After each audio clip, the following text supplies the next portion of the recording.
Меѓу малкуте избрани од многуте повикани со својата побожност и скромност, Лидија го красела родот свој. Потекнувала од градот Тиатир, за кој е запишено дека бил македонска колонија во малоазиската провинција Лидија. Подоцна е омажена во градот Филипи. Овој град бил престолнина на благородничките семејства, град на воени ветерани и бујна вегетација. Продавала порфир, раскошна ткаенина во црвена боја, омилена во високите кругови на богатите европејки. По смртта на незиниот маж, кој во преданието речиси воопшто не се споменува, Лидија станува господарка на домот и имотот.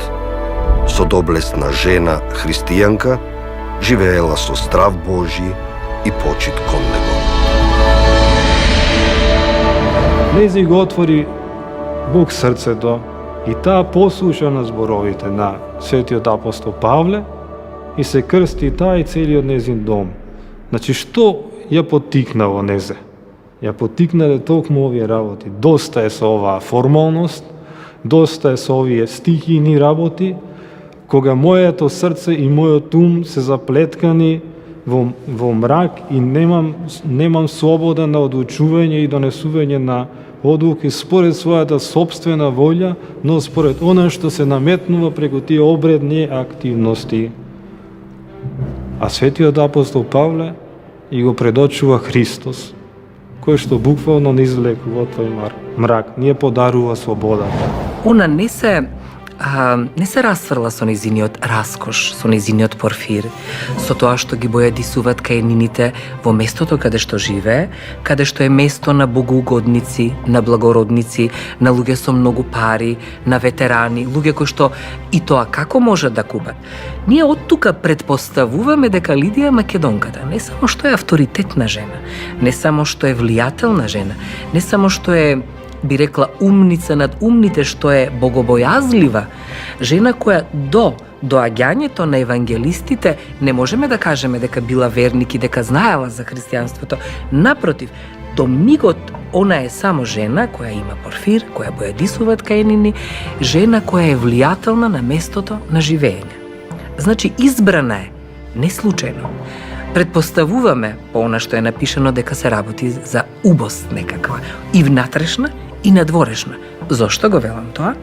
Затоа што ако се сеќаваме во Стариот Завет, Христос вели: ќе одите во секое место, на секој простор, ќе го проповедате Евангелието, но ќе влезете во оној дом што е еднаков на вас, подобен за вас.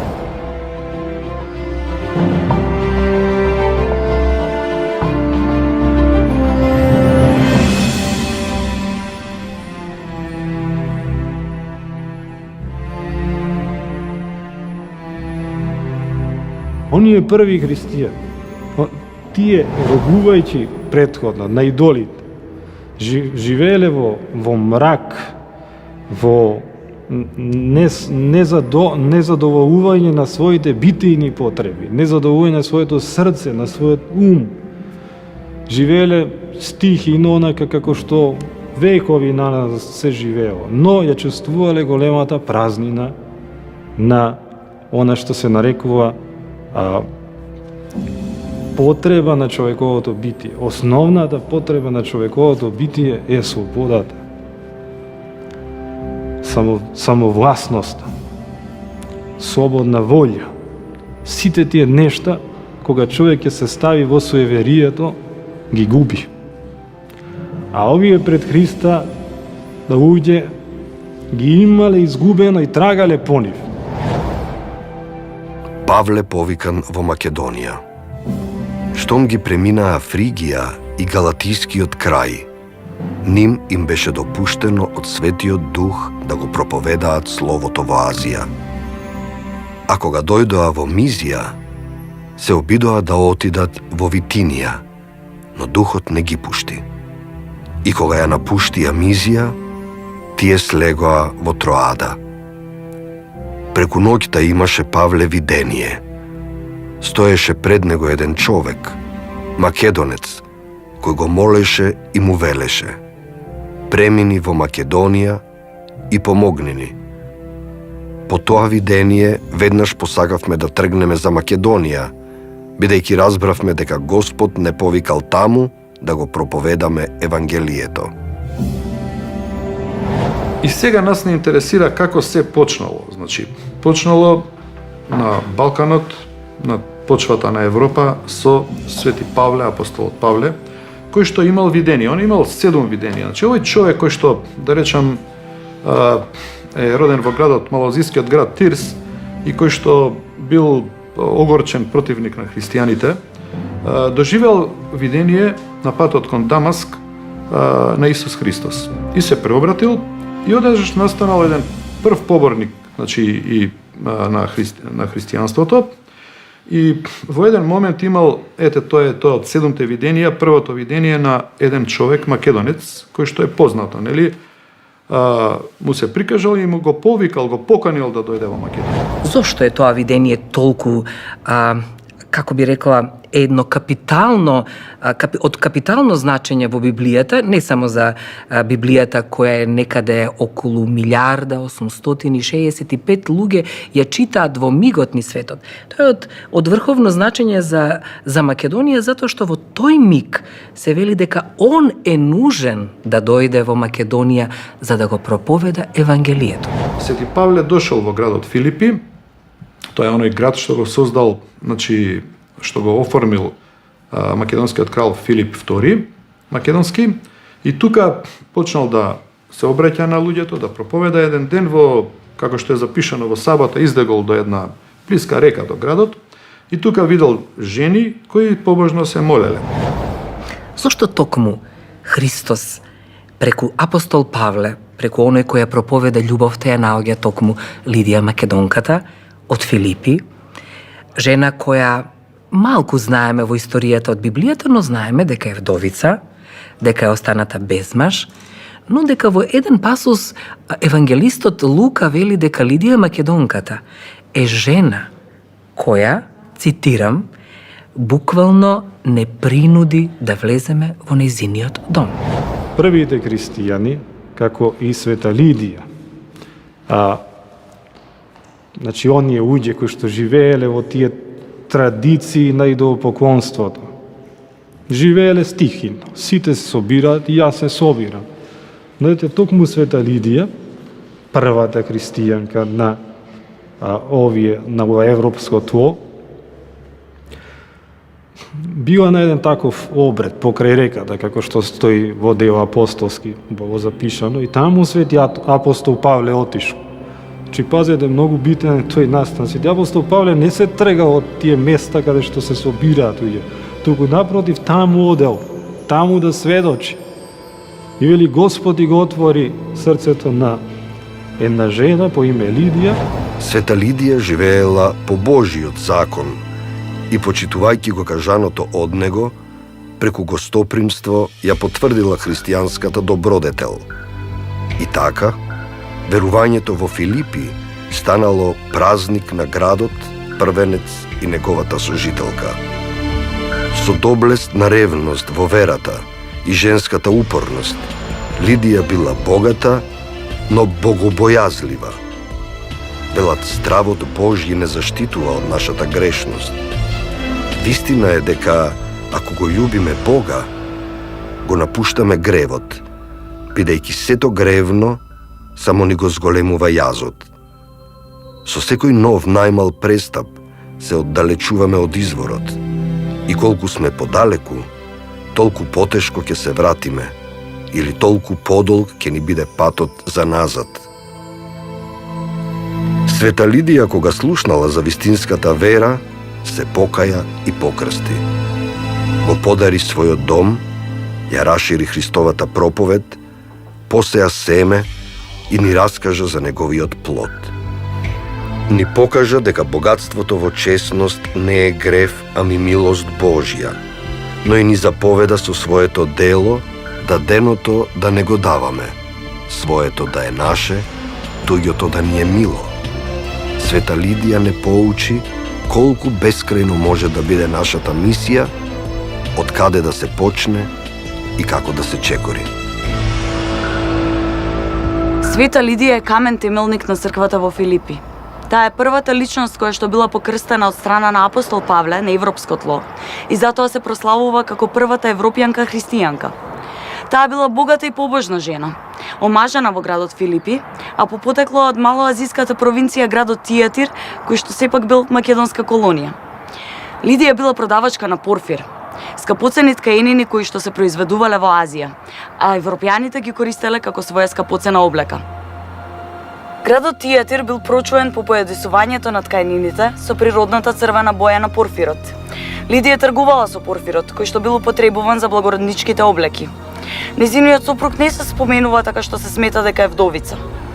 Исто така се смета дека Лидија била прозелитка, но сепак таа го почитувала Бога, па затоа потоа го напушта многобоштвото и таа самата се покрстува. Преку крштевањето ние сушност се ослободуваме од тоа несакано наследство и се причисуваме кон блаженото наследство кое што Христос ни го даде преку својата жртва на крстот, љубовна жртва на крстот за спасение род човечки. И како резултат пак на тоа, здобивајќи се со крштевањето и со тоа соносејќи го крстот Христос, значи онај кој што сака да ме последува, вели Христос, нека го земе крстот свој и нека врви по мен. Ние веќе сме последователи на Христа со тоа што ќе го земе нашиот крст. Што е крстот? Страдание во овој свет, бидејќи кнезот на овој свет делува на нас на разни начини. А ние пак преку носењето на крстот се извлекуваме од тој начин на влијание на кнезот на овој свет на нас. Значи, тој ни приредува на страдание, но ние гледаме кон она што е на крајот од тоа носење на крстот, а тоа е вечната радост на воскресение.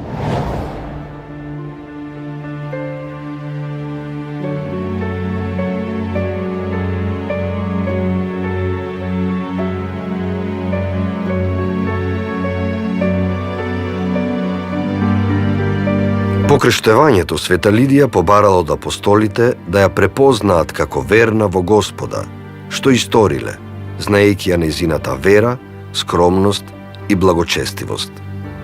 Света Лидија била гостопримлива, па ги понудила светите апостоли да живеат во нејзиниот дом. Свети апостол Лука ќе посведочи за тоа. Оно што е најмудро од нејзина страна, што го повторно велам го црпиме од Стариот Завет е следното. Не останува сама во крштението. Она е достатно доволно мудра да ги крштева и своите блиски. Па затоа евангелистот Лука во еден момент ќе каже се крштеваше себе си, но ги крштеваше и ближните своји. По заминувањето на апостол Павле со придружниците, се претпоставува дека апостол Лука останал да живее во куќата на Лидија. Куќата станала првиот христијански храм во Европа, по примерот на куќата на Марија, мајката на евангелистот Марко во Ерусалим. Лидија е првата жена христијанка во првата христијанска црква во Европа, црквата во Филипи, Македонија. Апостол Павле единствено од оваа црква примил дарови за своето мисионерско дејство, бидејќи знаел дека тие биле дадени од срце, полни со љубов. Оваа црква станува пример за формирањето на други цркви во Македонија и во Елада.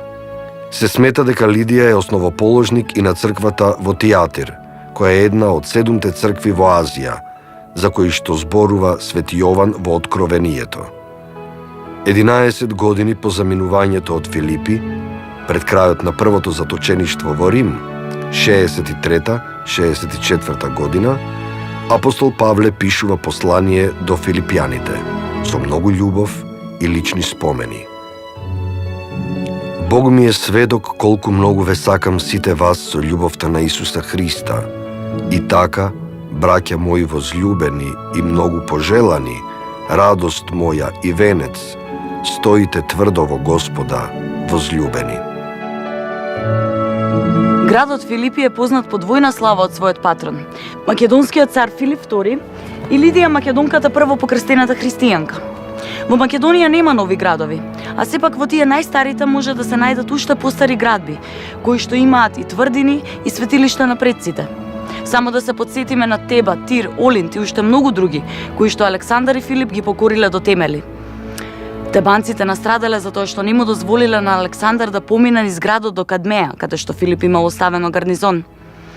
Таму македонците ги принесувале своите жртви кон своите богови како Зевс, Аполон и уште многу други. Ако им бил дозволен премин, тоа значило враќање на посет и старо владење.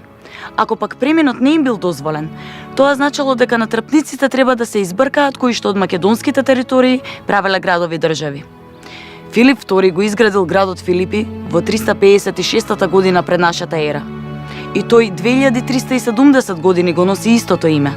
Исто како што и македонците, покрај сите формации сепак си останаа македонци. Градот Филипи ги има сите карактеристики на древните македонски градови. Акрополата е на врвот, на стените на старата Кренида, од каде што македонскиот гарнизон го наблюдувал и обезбедувал движењето на фалангата. Постојат урнатини што ја покажуваат комплексноста на градот со театар, музеум, библиотека, форум, терми, октогон или ротонда, светилишта на Тиха, Аполон, Артемида. Во тоа време светилиштата на македонската божица Тиха ги има во Стибера, Дион, Хераклеја и не се знае зошто нив ги нарекуваат Немеза или Кибела, а се знае дека македонците патувале во Азија и ја оставале македонската култура. Филипи со многу школи за уметници, лекари, научници од секаков вид, бил центар на културни и воени жаришта. За тоа ни оставила траги археологијата и пишувања од Апијан, Страбон, историчари и филозофи. Филипи бил и останал со столетија во ранг на Амфипол. Во тој период Филипи е крстосница и град во кој ќе помине и Александар Македонски и ако добро се сеќавам во една од книгите Библијата за Македонија и македонците по Патанасов академикот укажува на една реченица која ние сега исто така можеме во контекст на Лидија Македонката да ја толкуваме, а таа е следна. Зошто токму се споменува неколку пати, 7 или 8 пати зборот Македонија и Лидија Македонката, особено со доаѓањето на апостол Павле, од две причини. Во тој период се смета дека најхрабар и најсилен народ се токму римјаните. Му треба на апостол Павле да го шири христијанството не преку било каков народ. Народ, ќе каже, еднаков на силата на римјаните. Се мисли на македонскиот народ во тој период. Градовите Филипи, Амфипол, Кавала, Драма представуваат цврсти стапала кон успехот што го афирмира Филип II како голем стратег кој ќе ја доведе Македонија до најголема светска слава. Некои простори се извор на постојани воени судири. Таков беше и градот Филипи. Се знае дека Александар од Сарт, Персипол, со брза врска поминувал од Ефес до Амфиполи и Пела.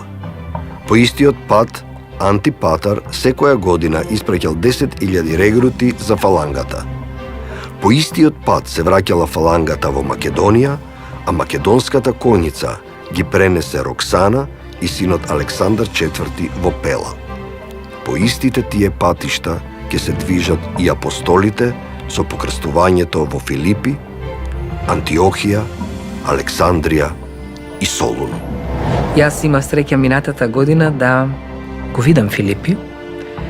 Тоа е едно, навистина, едно централно позиционирано место во кое ги гледате остатоците од градот и ја гледате токму остатоците од првата црква. Значи, таа е се уште раскрсница на христијанството, кое сега се наоѓа нели во соседна Грција, но од таму гледате дека и тоа како тогашната територија на Македонија била одлично епицентрално подрачје за да дојде тука апостол Павле и под предпоставка на сите научници кои особено ја толкуваат Библијата дека можна е сосема валиден податокот дека Стариот Завет се пишува токму во Македонија, во тој простор. Филипи, градот на Филипа и сите други градови во Македонија си останаа на исто ниво. Театрите, музеите, гимназиите, талентираните групи од сите уметности и медицината обстануваа и се развиваа. Бурни спротивставувања се случуваа во Египет, Сирија, до Ерменија и други земји. По Христовото распетие прогонот се засили. Сите христијани беа на удар, најмногу апостолите. Из целиот оној први, втори и трети век христијанството било забрането. Знаеме од информациите, нели, од историските податоци, нели, од Библијата, колку му било тешко на Павле, како на крај бил екзекутиран, тоа биле маченици. Значи, во тој период, први, втори, трети век, Римското царство, значи, вршело страшни прогони, значи, екзекуции на христијаните, и тоа каде се случувало?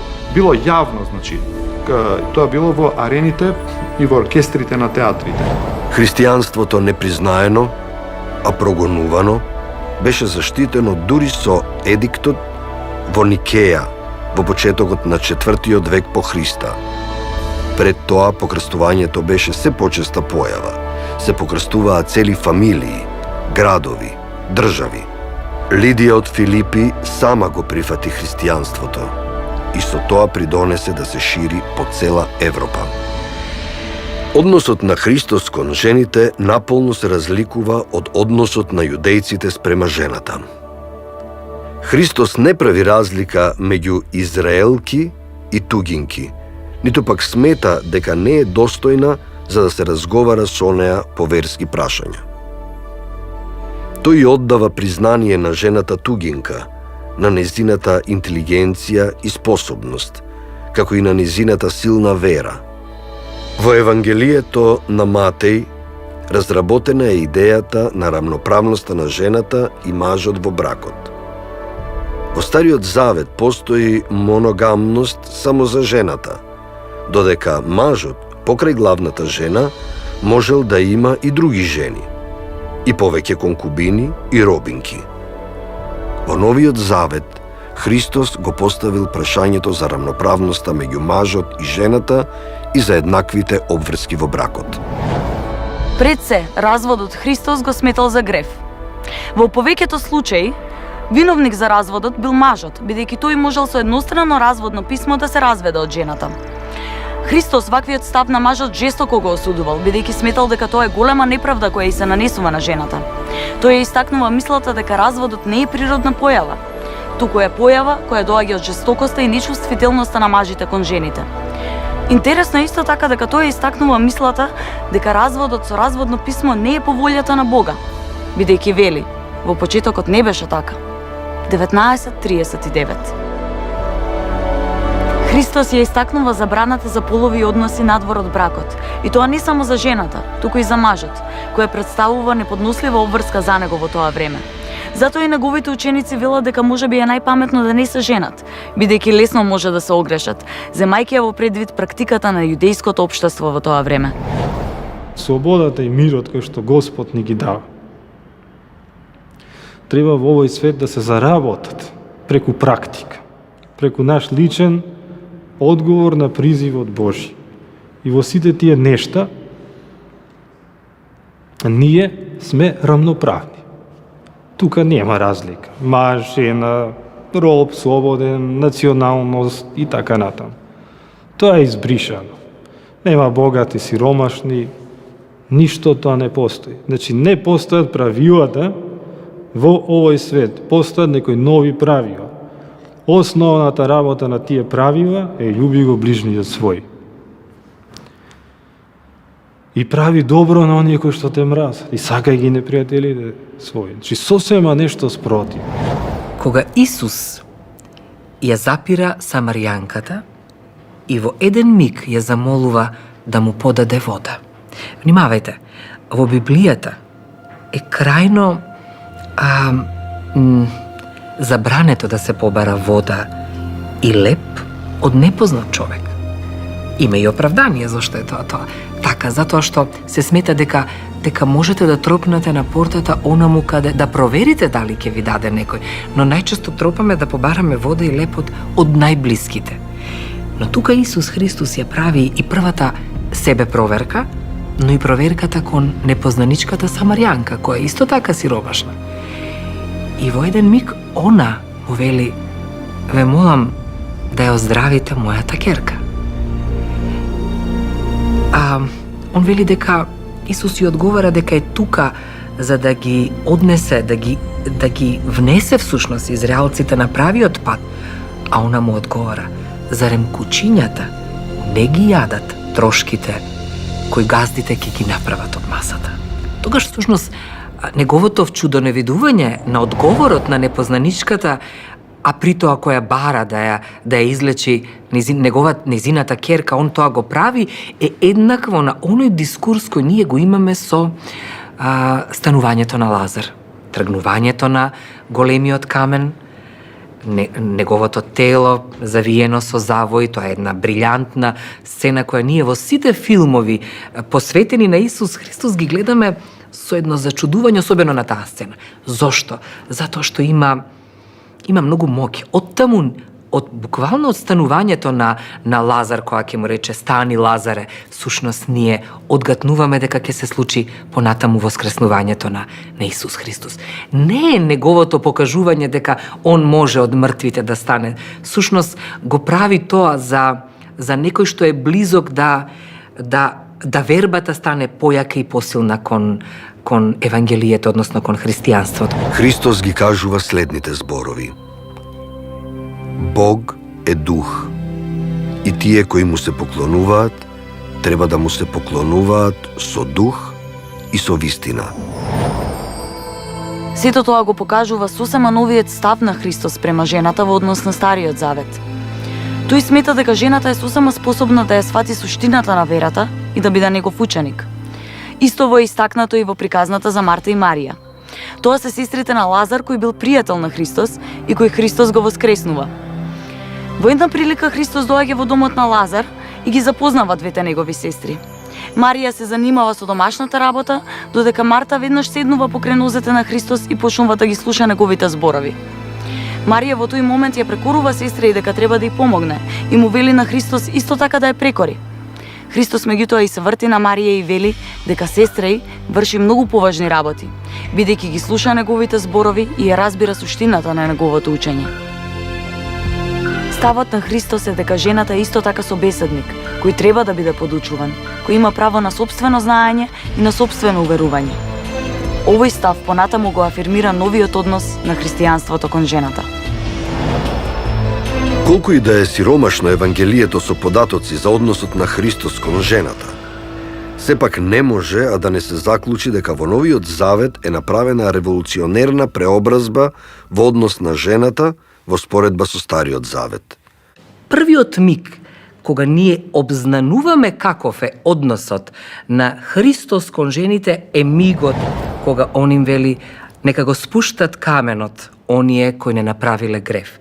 Кога тргнува толпата на би рекла не се фарисеи, но тоа се луѓе неподобни кои не ги сакаат вдовиците, кои не ги сакаат блудниците и тргнуваат да ја каменуваат Марија Магдалена.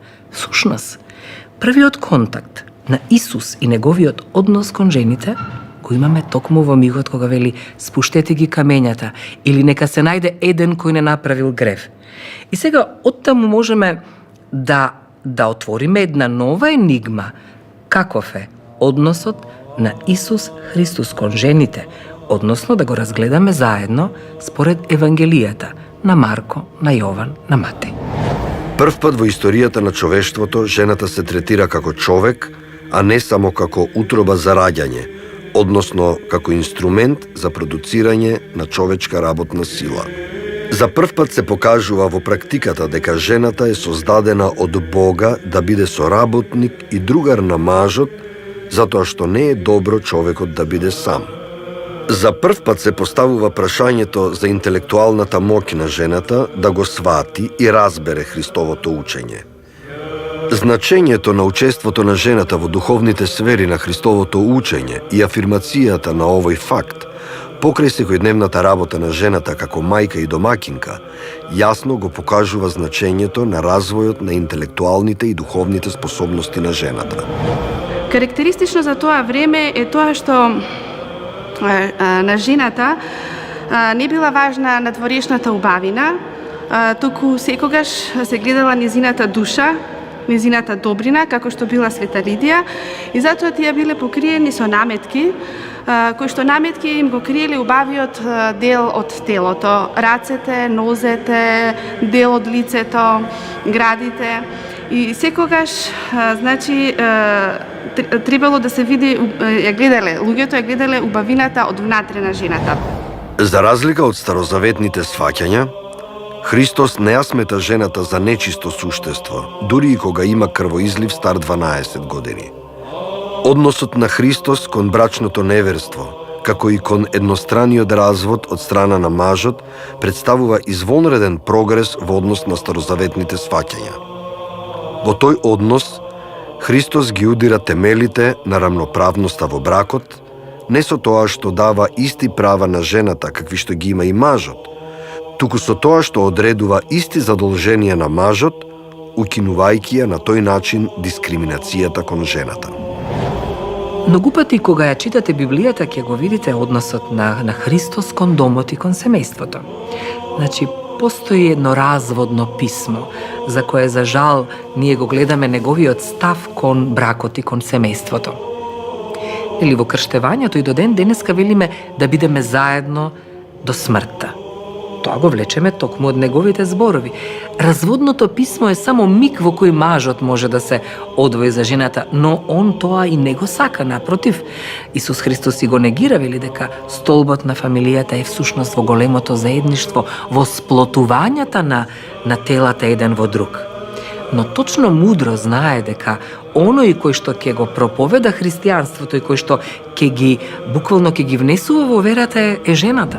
Лидија своето верување во Христа Спасителот го запечатила со незиното крштевање во троедниот Бог. Таа веднаш штом го примила христијанството, посакала и своите блиски да ги приведе кон Христа, како што запишал евангелистот Лука. Се покрсти таа и нејзините домакини. Лидија била богата жена, а се украсувала со скромност. Блажени Теофилакт ја истакнува нејзината вера и богобојазливост. Тој вели дека љубомудрата жена уште во почетокот сама посведочила дека неа Бог ја повикал. И таа побарала потврда од апостолите за нејзината христоприпадност, кога рекла: ако сте ме признале за верна на Господа. Ништо не можело да биде поубедливо од овие зборови кои тругнуваат и бликаат со љубов и гостопримство. Гостопримството е христијанска добродетел, која се истакнува и во Библијата и од светите оци. Впечатливо е и тоа што гостопримливата Лидија не само што ги поканила своите гости и благовесни патници, според примерот на гостопримството од праотецот Авраат кај Дабот Мамре, туку таа и ги понудила да живеат во нејзиниот дом. Накратко, свети апостол Лука ја опишува со зборовите и не принуди. Тоа ни отвара нови неколку страници за Лидија Македонката. Прво, најнапред дека таа била погодна за да може да влезат евангелистите, особено говорам сега за евангелистот Лука, кој подоцна ќе каже во Библијата таа не принуди. Значи, ако пак се навратиме наназад, жена која бојадисува ткаенини, која предпоставуваме дека и не била сиромашна, туку дека била имотна за тоа време. Но најважно од се е, она што го црпиме од Библијата, особено и по Мате, и по Лука, и по Марко е следното. Дека таа не само што се крштева себе си, која буквално влијанието од влезот на евангелистите во низиниот дом и низиниот дом од тогаш натаму е првата црква и црквата на благата вест. Внимавајте, значи имаме паралелизам не само прва црква во Европа, туку и црква на благата вест. Од таму натаму се шират црквите на Исус Христос низ Европа, па од таму зачетокот го гледаме ширењето на црквите низ Азија. Таа силно настојувала во исполнување на својата богоугодна желба и тие ја удостоиле со достојна евангелска љубов и благослов. Изразите и непринуди можат да значат дека тие отпрвин ја одбиле, не сакајки никому да бидат на товар. Но потоа, со своите зборови и аргументи, таа ги принудила да престојуваат во нејзиниот дом. Лидија, како да им велела, ако сум навистина прифатена за христијанка, тогаш доверете ми ги и тајните на христијанството, а јас ќе ви бидам помошник во апостолството, во благовестието. Лидија е пример за успешна куќна семејна мисија во раното христијанство. Токму затоа се покрстила не само таа, туку и нејзините домакини. Крштението пак било од особено значење во теологијата на апостол Павле и мисионерството. Лидија конкретно покажала колку е значена улогата на жената христијанка во христијанска Европа, и тоа како мајка, сопруга, сестра и подкрепа во се во христијанскиот дом. Жената христијанка има свештена мисија во животот, бидејќи таа е со нежно срце и затоа е повеќе склона кон религиозните доживувања отколку мажот, како и повеќе пожртвувана и се предана кон службата во делото Божјо. Мајката христијанка прва го сее словото на Евангелието, верата и побожноста во душата на децата. Таа е ревносен педагог во верата, која за рака го води детето во црквата на богослужба и е предан соработник во делото Божјо. Има најразлични сведоштва дека жените во Македонија имале улога на водачи во општеството, дури и пред Христа, во времето на Александар Македонски. Токму затоа новата улога на Лидија не била изненадување за новата христијанска заедница во Филипи. Таа станала центар на сиот христијански црковен живот во Филипи. Нејзината куќа била првиот христијански храм во Европа, каде што се собирале сите христијани, по примерот на куќата на Марија, мајката на апостолот Марко во Ерусалим. И на тој начин Лидија станала првата христијанка жена лидер во првата христијанска црква во Европа, црквата во Филипи, Македонија. Откако апостолите престојувале во нејзиниот дом, а особено по заминувањето на свети апостол Павле од Филипи, веројатно во домот на Лидија останал и понатаму да живее светиот апостол и евангелист Лука. Тогаш куќата на Лидија постанала првата христијанска црква во Филипи, која била прв храм во Македонија и во Европа. Со тоа, Лидија овозможила добар раст и расцвет на црквата, која за апостол Павле постанала најдрага црква, прва љубов во Европа и негова радост и венец. Апостол Павле единствено од оваа црква примил дарови за своето мисионерско делување, бидејќи знаел дека тие биле дадени од срца полни со љубов, а Лидија била најголемиот дарител, предводник и собирач на даренијата. Оваа жена, првохристијанка во Европа, била почитувана личност и со голем авторитет пред нејзините сограѓани, за да може да ги придобие и другите, па и тие да го прифатат христијанството и да се согласат нејзиниот дом да постане дом за молитва. Луѓето од Филипи, ако немале љубов кон неа и ако не ја сакале Лидија, како што и таа ги сакала нив, тие немало да одат во нејзината куќа на молитва кон Бога.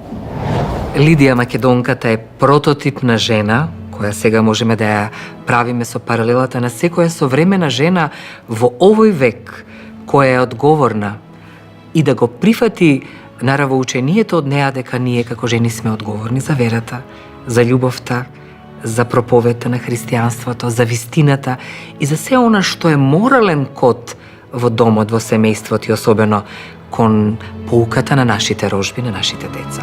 Свети Јован Богослов кажува во неговото послание дека Лидија Македонката е првата жена која е стожер и соградител на првата црква на Филипи, на Тијатар, но таа е урнек на жена на се понатаму што ќе го прави и Злата Мегленска, и Параскева, и многу други жени кои понатаму ќе ги среќаваме во христијанството како свештенички или пак како маченички.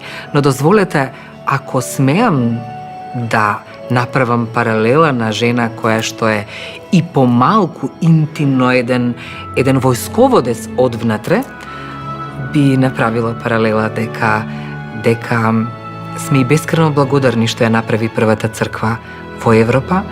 Преку неа, преку нејзиното крштење, се крштевавме сите, ние ја узнавме верата и особено што можам да направам паралела дека таа е еднаква, буквално еднаква на силата и моќта на Олимпијада, на Роксана и на многу други, и на Клеопатра, на многу други жени во историјата кои оставиле удар во симетријата на светот.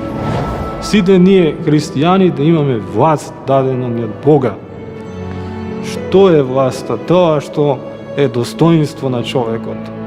Она е само власност, она слободна волја и она слободно расудување, кој што Господ ни го даде на самиот почеток. Значи на Адам. Адам беше создаден како таков. А Христос пак ни покажува како треба да биде човекот ослободен од гревот. Значи затоа викаме оне издигнување на паднатиот Адам.